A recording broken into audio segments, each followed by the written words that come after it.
coming on to our 15th one. I hope you people are getting excited. I'm getting excited listening to what Mel has to introduce us to, because we're studying now to fill in those pieces. This is something we've always wondered. What do you do between the 7th and 8th century when Islam starts to form? Why was it forming? Where was it forming? Who was it in process? And what were the people, or what was the way, or what were they using to form who they are? Well, from the last episode, we saw that it looks like this Muhammad is something that both Jews and Christians used as an authority figure. It was a title. It has been a title. It's right there through the Old Testament. It's there from the 4th century on by Ambrose in the Christian community as both Jesus referring to Jesus, and for the Jews referring to the Messiah who is yet to come. That anticipation for the Messiah who is yet to come. So both the Jews and the Christians are waiting for this Muhammad, one to return, one to come for the first time. The Arabs, who are from the Ishmaelite environment, who are now trying to create a whole new sect, not Jewish, not Christian, yet they're certainly in alliance with them. They need something that will compete with what they are waiting for, or something that could answer what the Jews and the Christians have.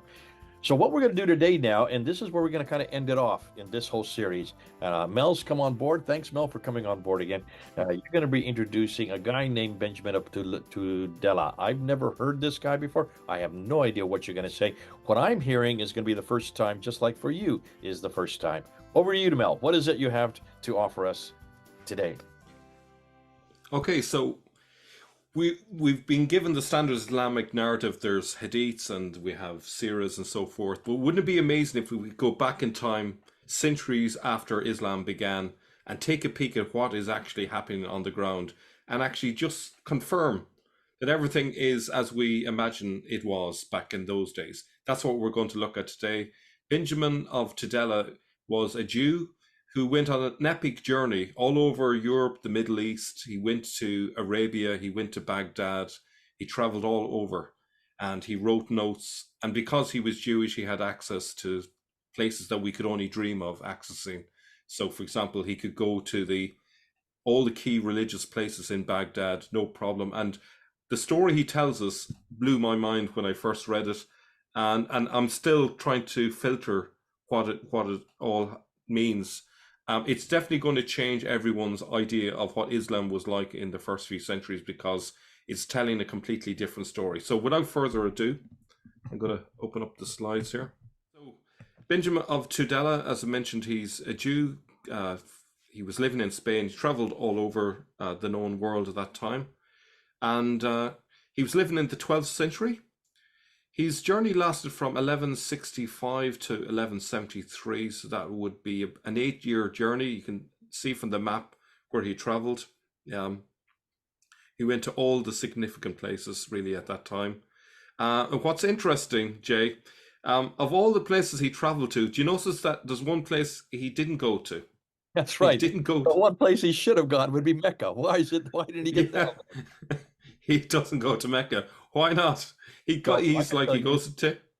I can tell you why, because there are no Jews or Christians that far south. Yeah, well, it could be that, but it indicates that Mecca was not either didn't exist or wasn't a thing at that time. Probably it wasn't that significant at that time. But in any case, it's interesting. Before you go any further, are you saying that the 12th century Mecca was not important?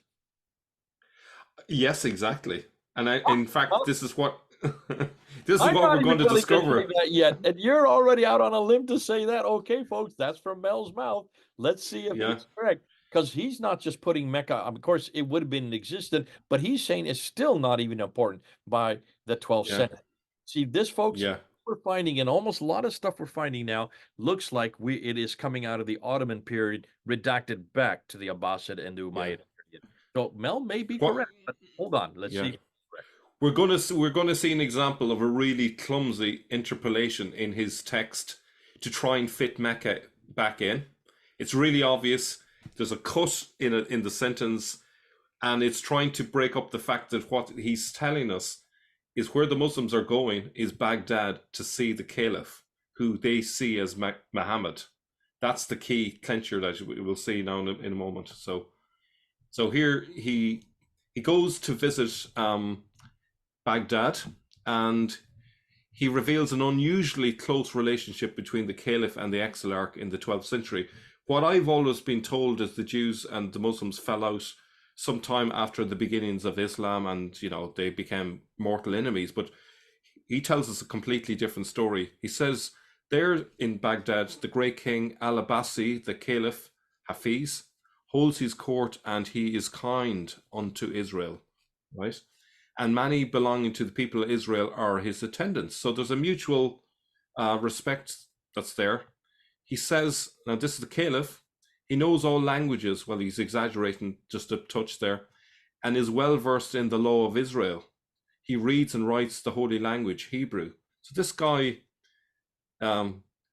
is very friendly towards Israel. He can speak Hebrew.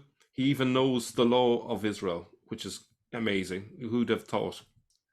And do stop me, Jay, at any point in this. He goes on to say there are 10 Batalanim, which is administrators, and they do not engage in any other work than communal administration. And all of the days of the week, they judge the Jews, their countrymen, except on the second day of the week, when they all appear before the chief rabbi, Samuel, the head of the Yeshiva, Gaon, which is the Jewish academy, who in conjunction with the other Batalanim judges all those that appear before him. And at the head of them all is Daniel, the son of Hisday. Do you remember that name, Hisday, from the last episode? This is...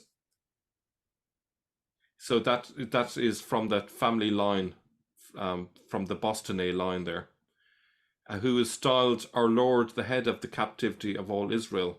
He possesses a book of pedigrees going back as far as David, king of Israel. The Jews call him our Lord, head of the captivity, and the Mohammedans call him Sadneh bin Daoud, descendant of David. So they recognize this exilarch as being important. And he has been invested with authority over all the congregations of Israel at the hands of the Emir al-Mu'minin, the Lord of Islam. Do you want to come in on any of that, Jay? Oh, Shall I continue? Now, this is the clincher. We'll see evidence that the Caliph is regarded by the Muslims as Muhammad. Big reveal here. The men of Islam see him, the Caliph, but once in the year. The pilgrims that come from distant lands. Now, I'm just going to go from bold to bold here, just to show you that there's an interpolation in between. The pilgrims that come from distant lands are anxious to see his face, and they assemble before the palace, exclaiming, "Our Lord, light of Islam, the glory of our law, show us the effulgence of thy countenance." Now you notice that there's this passage in between. They obviously had to do something with that text. They come from distant lands to go unto Mecca, which is in the land El Yemen. AJ Juice believes that this is a really clumsy interpolation to put Mecca into the text where it wasn't. Okay. And the Caliph pays no regard to their words. Then the princes who minister unto him say to him, "Our Lord, spread forth thy peace unto the men that have come from distant lands, who crave to abide under the shadow of thy graciousness." Therefore he arises and lets down the hem of his robe from the window, and the pilgrims come and kiss it. And a prince says unto them, "Go forth in peace, for our master, the Lord of Islam, granted peace to you." He is regarded by them as Muhammad, right? So we're talking about chain of Muhammad's. Here it is in black and white from the 12th century. He is regarded by the Muslims as Muhammad, and they go to their houses rejoicing at the salutation which the prince has vouchsafed unto them, and glad at heart that they have kissed his robe. So for them, that was the Hajj, to go and see the Caliph, who they believe is the Shekinah, God's holy presence on earth. That's what they believed, which comes straight from Judaism. The idea that the Jews thought the Exilarch was God's holy presence on earth. Muhammad, or the figure of the Caliph, took on a similar role for the Muslims. So you had a dual government where the Exilarch had all the political power, and the Caliph had the religious power, and his job was just to teach the Muslims their religious beliefs. Do you want to jump in on that, Jay? Yeah, and obviously you're saying that this was in lieu of going to Mecca. That's why they had to put Mecca there in Yemen. In that's interpolation. A later interpolation is what you're saying. Yeah, yeah. There's a big question mark over it. Perhaps there was no, this is where AJ Juice would can maybe differ with some others. Um, you know, it's possible that there was no pilgrimage yet to Mecca even at the 12th century. The what this text seems to suggest that it was all about going to Baghdad and visit the Caliph. That was what they weren't interested in a building, a rock. It was all about a human being who they believed was God on earth, or at least the holy presence of God on earth. That was what it was for them. He goes on to say that the pilgrims that come from distant lands are anxious to see his face, and they assemble before the palace, exclaiming, "Our Lord, light of Islam and glory of our law, show us the effulgence of thy countenance," but he pays no regard to their works. He is regarded by them as Muhammad, and they go to their houses, rejoicing at the salutation which the prince has vouchsafed unto them, and glad at heart that they have kissed his robe. So you can see that the caliph is the focus of their pilgrimage, and he's regarded by them as Muhammad.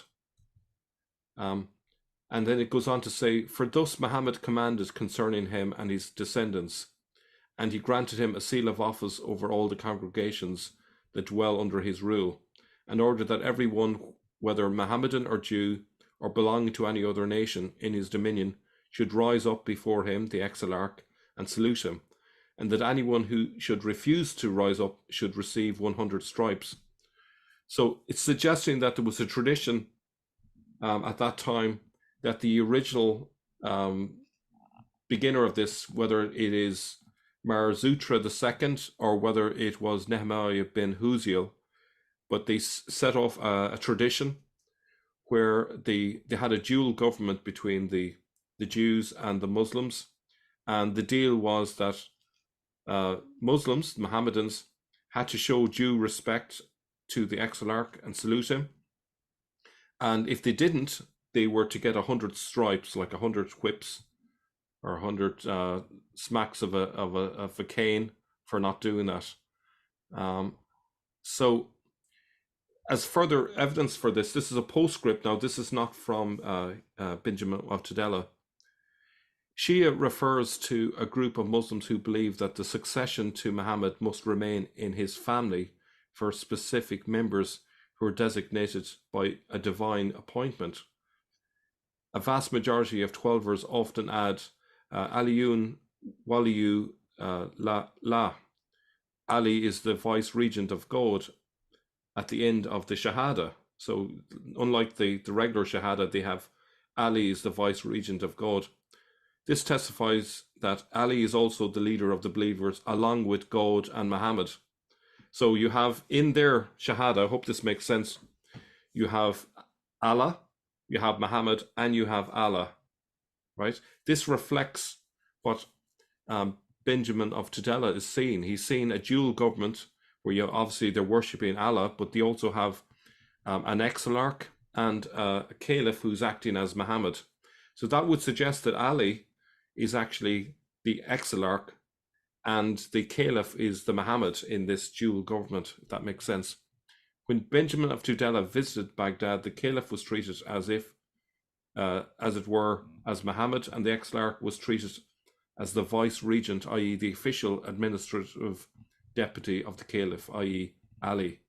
So the exilarch had way more power, believe it or not, than the caliph, which leads me to question if we were even close in terms of understanding this early history, because I would have thought the caliph had more power at this time, but the caliph actually could only come out once a year. He was essentially just a figurehead. His job was to rule on religious matters, whereas the exilarch was the political leader. So now this system of government lasted, I would say, until the arrival of the Mongols. Okay, and this ended this partnership between the Jews and Muslims. So we're about 1200. This would have been around 1219. Yeah. So the Genghis Khan declared war in 1219, and the Mongols overran the empire, occupying the major cities and population centers between 1219 and 1221. Iran was ravaged by the Mongol detachment under Jebe and Sabute, who left the area in ruin. Uh, Transoxiana also came under Mongol control after the invasion. So essentially, that was the period when this political relationship ended, and it is really only remembered in Shiaism. And the interesting thing is the Shias still yearn for the arrival of the Mahdi, which put back in place this what they consider like a golden period in their history where everything was peaceful and they had this rule of law between the Exilarch and the Caliph. So with that, I'm going to just come back to you there. I think that's it. Well, you are throwing an awful lot at us in this last bit here, and I'm not sure I'm fully on board with it, but I'm going to go with what you're saying, and the reason why is we've always said here on Fander Films. You said so on Origins. We go back to the origins. When you go back to the origins, you follow the evidence that's on the ground. At least what AJ Dios has done and what you're doing here, you're following the evidence that we're seeing that you can put together from the 9th and the 10th going on up to, in this case, the 1200s or the 13th century. Is it that there is this companionship, this compatibility between the Arabs or the Muslims and the Jews, where you have a political figure and you have a religious figure who are kind of cohabiting and co-working alongside? This goes against everything we see in the standard Islamic narrative. It's not what Yeah. anybody has heard before. This is the first I'm hearing it. I don't know exactly how we're going to go with it, but you're the first to really introduce it. So this is an introduction. This starts out a whole new area of study. Not only the origins of Islam, we're now going into how Islam then finally came into its final form, and where and how did we now get the Islam we have today. Up till today, I've always said it's the Abbasids who created the Islam. You're suggesting, intimating, you and AJ Diaz are saying it's not only the Abbasids, because when we look at the Abbasid period, up until the Mongols come and destroy everything, and that has to be then resettled from the Ottomans. It looks like what you're saying is it may not be the Islam of the Abbasids that we have today. It may be the Islam of the Ottomans.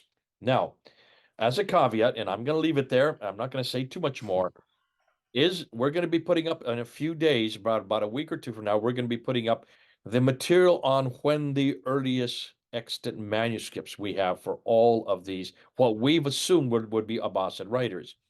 Ibn Sa'd, Ibn Ishaq, Ibn Hisham, Al-Waqidi, Sahih Muslim, Al-Buhari, Tirmidhi, Ibn Dawud, all of these from Al-Tabari, every one of these household names, we have always said were Abbasid writers.